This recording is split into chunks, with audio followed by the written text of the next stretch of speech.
at the Proact Stadium after a 2-0 defeat to Chesterfield. Nathan, your thoughts on that 90 minutes? Look, I'm disappointed. I think it was a disappointing performance. Not taking anything away from Chesterfield. They were better than us in the first half, and that's when the game was won. You know, we talked about not being another Port Vale in terms of getting a foothold in the game, coming out and pressing high and working hard. And look, we didn't do it. We didn't press high. We didn't set the tone. We didn't get on second balls, and then look, and then they were better than us first half. They switched the play.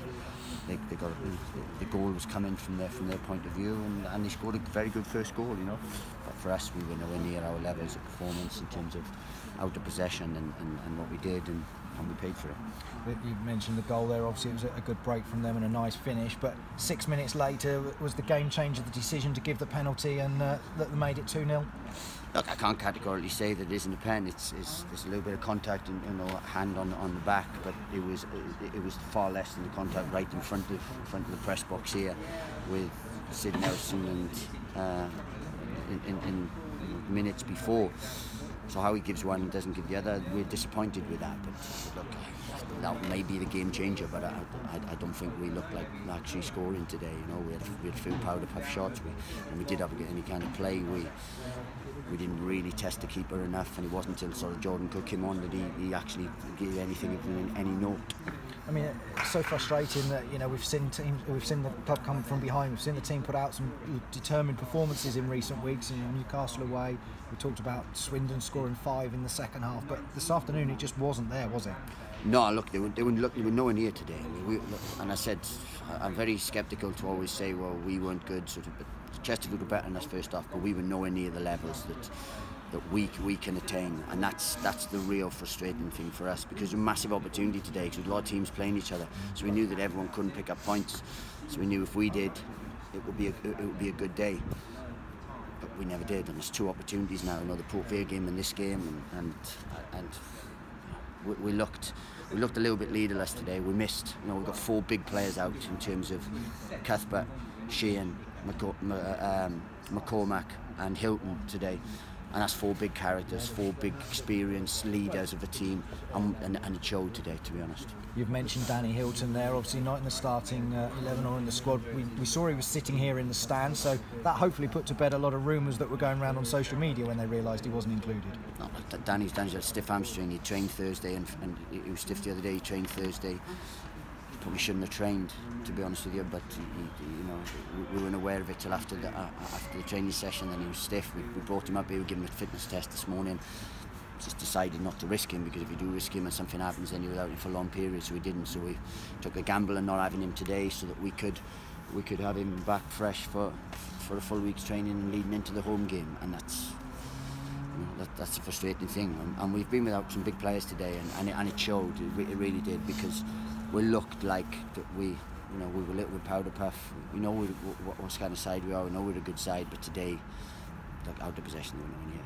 You gave the opportunity to Akin to come in at centre of defence after his brilliant performance on Tuesday night. No doubt helped his case. Look, the kid was excellent. He showed a real bravery in terms of going up against them, and this defeat was nothing to do with Akin Famero. And I'm pleased for him. It was the others in the team really that didn't. We give the penalties killed it, because it's a bad decision, and not from the referee. I think it's JJ's too wide and lets a guy get in behind him, which he shouldn't do, and then that puts the game to bed. But we want to get a foothold in the game. We like to start games. We like to be on the front foot, so it seems then on the back. But we didn't do that today, and we were nowhere near. The work rate wasn't there. The defensive discipline wasn't there, and that's cost us today. And look, we looked average second half in terms of a lot of stuff we did, and the credit to Chesterfield, because not many teams make us look average. We put to put it down to a bad day at the office at Port Vale. I mean, it's happened again today. Anything the players have said or anything around that has caused it to be 2 performances like that in such a short space of time, when generally across the season we've looked phenomenal? Well, we have, and it's just these last 2 away games, and we've got to get back to basics a little bit more solid and working hard and getting to, because that's been the case, you know, and we've been excellent. Our away form has been excellent. Put the foot off the pedal a little bit of Port Vale. We're in good form. The pitch, we give them the benefit of the doubt because of the pitch. There's nothing wrong with the pitch today, as you saw from Chesterfield's play. So look, it's just a really disappointing result. But we can't just turn up and think we're going to win and be top of the league. And yet, look, when you're top of the league, there's a big onus on you. Teams want to win, and teams want to lift you. They give them a lift, but we've got to be above that.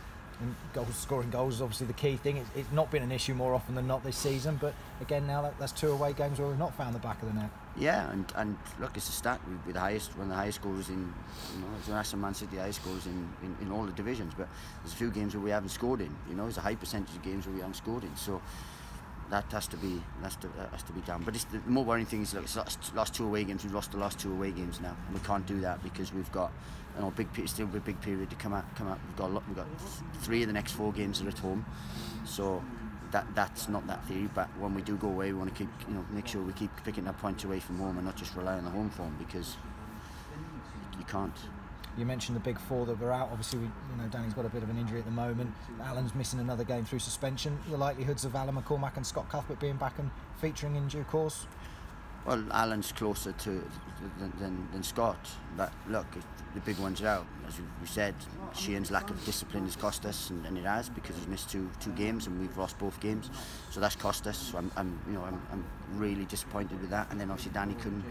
Nothing we could do today. But look, there was too many performances today where we were nowhere near. You know, in terms of that defensively and attacking wise, we weren't anywhere near. And what we got to make sure is we make sure that we have a good week now and put that right next week. But look, there's not massive damage made because a few teams drew, obviously, in and around Wycombe 1 and stuff like that. So there's not massive damage. Still an 8-point gap, but we can't let this thing whittle into the lead that we've worked so hard to gain. We've got to make sure that we finish the month well and cement our place. Lovely, thanks very much for talking to us, Nathan. Cheers. You also mentioned the penalty. How frustrating is the inconsistency with the decision on Elliott? Because I mean, it just looks like anywhere else that's a clear foul, isn't it? Look, I can't really say too much. You know, I'm going to get up in front of the FA if I say what I'd like to say, but. There's 2 decisions. One foul's worse than the other one, and the lesser one gets given, and the other one doesn't. It's frustrating. It's really frustrating. I don't understand it, but there's a lot of things I don't understand. And you took off Ollie Lee quite early on. Was that just to get Harry on and sort of change formation around a little bit too? Well, we felt we had to change formation a little bit because we were getting exposed in wide areas. Because of our lack of press, and Chesterfield were basically able to do anything that they wanted with the ball because we didn't go and press them with any intensity. We had to change shape. So I don't like doing it. I didn't want to do it, and it didn't make us any better. Well, it made us slightly more solid towards the half-time interval. Otherwise, we could have conceded again. Look, I don't like doing that, but if we need to do it, we need to. And players have to start well. Players have to be on the front foot. We have to cement. But to be 2-0 down and to be looking like if we don't do something, it's going to change, is a problem.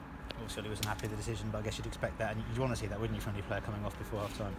I see certain elements of it, but I'd rather see him working hard and putting tackles in and winning his 50-50s and out of possession being thing. Then if he wants to be petulant with anything, or if he wants to be unhappy, then do it, and I won't bring him off. But that's by and by.